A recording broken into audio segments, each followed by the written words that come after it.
How are you guys doing? It's almost time for our garden to start coming in. So it's time to clean out the freezer of some of the older meat that we've had for a while. So right now I'm cutting up some beef roasts into about 1-inch cubes. Throw them in my pot here. Some of them have fat, some have gristle. It doesn't matter. We're making stew beef.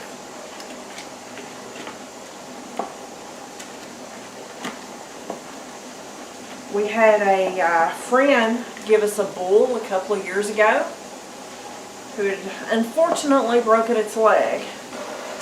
So we helped him out by getting rid of that for him. And we have some left over. So it's time to take it on down the line. We've eaten a lot of roast, but we eat stew beef a lot better.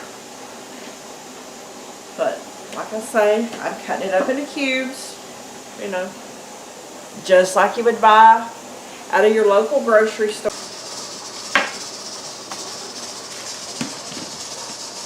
Alright, as you can see, we're just about done.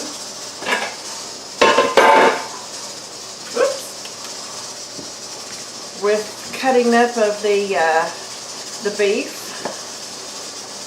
Now you can can any kind of meat. A lot of people are afraid of canning meat. There's no need to be.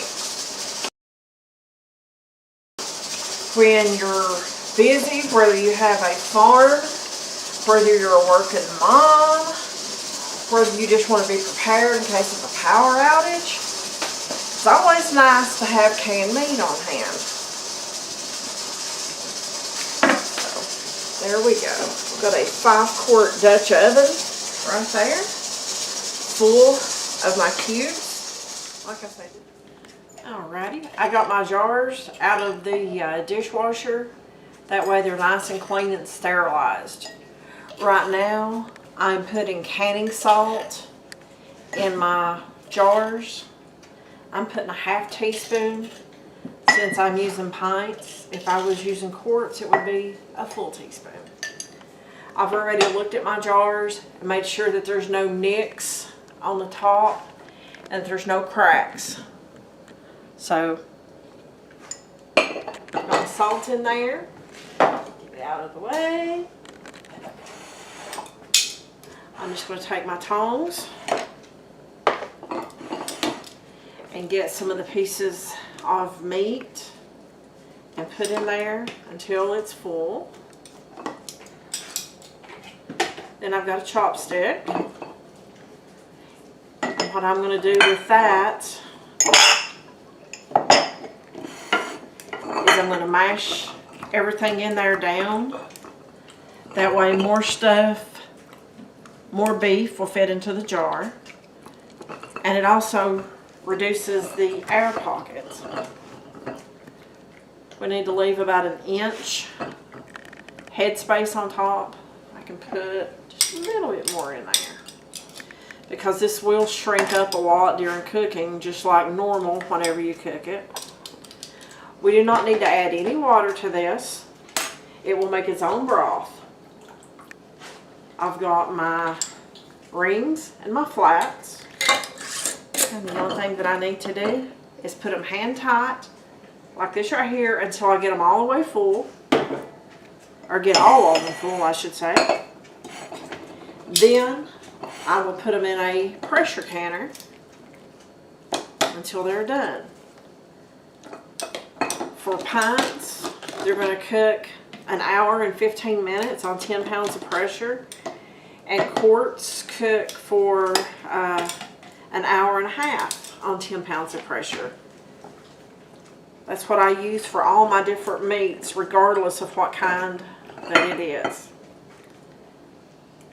I was really surprised the first time that I actually canned meat that it made as much of the broth in there as what it did. It's really good. But I'm just going to keep going along like this right here until I get them full. Then I'll show you as we put them in the canner.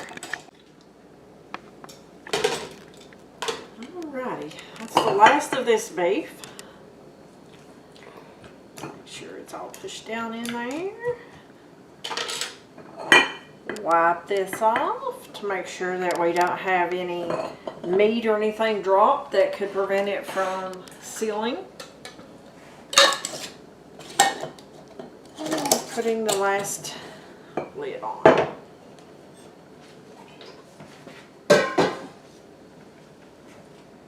So now I just need to rinse my canner, and then I'll get these in there and we'll start getting them up to pressure.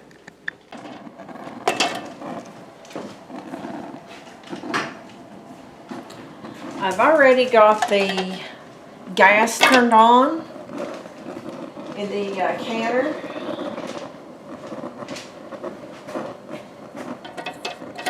I have to bring it up to temperature before we put the weights on there. Get all these in there. And FYI, you cannot get as many wide mouth pints in there. That's what I'm used to.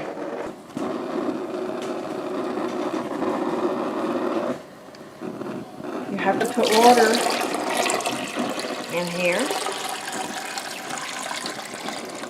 And there's a certain way to put these on. You've got a little V right here on the handle, and you've got a V right here on your lid. Put that on there, and you close it. And you leave it on high heat until it starts to steam a lot out of here. And then when it comes up to pressure, this little button right here will stand up. This one rises up maybe a ½ inch or so, and that lets you know that you're under pressure. You let it steam after it comes up to pressure. That way it can force all the air that's in there out. And then once it comes up to pressure, you're going to put your little weight on there, reduce the heat some, and it's going to rock back and forth like that right there. And these will cook for 1 hour and 15 minutes. And I'll show you what they look like in a little bit. This is what I was talking about, coming up to pressure and the steam coming out. I'll go get my camera too close, I don't want to damage it, but you can see the steam and the wisps coming up from there. And back here on the back, that little thing has popped up about ½ inch. So it just came up to pressure. So I'm going to let that go for a couple of minutes. Then I'll put my little weights on there. And then I'll begin timing when it starts to jingle. This one, as of yet, has not come up to pressure. But it will. Okay. The pressure has dropped on this after it cooked for the 1 hour and 15 minutes under pressure. So I'm going to take my weight off. See, that's down. My second canner is still up, so it's still under pressure. That's how you tell. So I'm going to slide this over. Take the top off.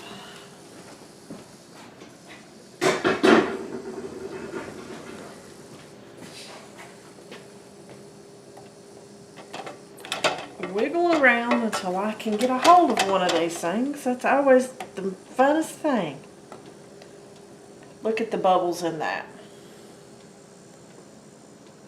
This will stay hot for hours.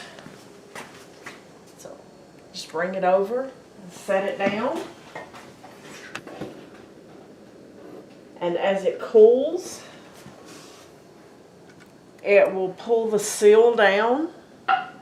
And it will make a popping sound like the one you just heard from one of the other ones. I've got 10 of the pints, and I have got 14 of the quarts. Ah, did you hear that one just seal? These will stay good for years. Normally I put vinegar, white vinegar, in my canners, but I forgot to, and I have hard water. It has limestone in there, so I have that white coloration on the outside of my jars. Doesn't hurt anything, just makes the jars a little ugly. But as you can tell on these, I didn't forget, so they are pretty like they should be. But this is several meals for just a day's time. Don't be afraid of canning. Don't be afraid of canning meat.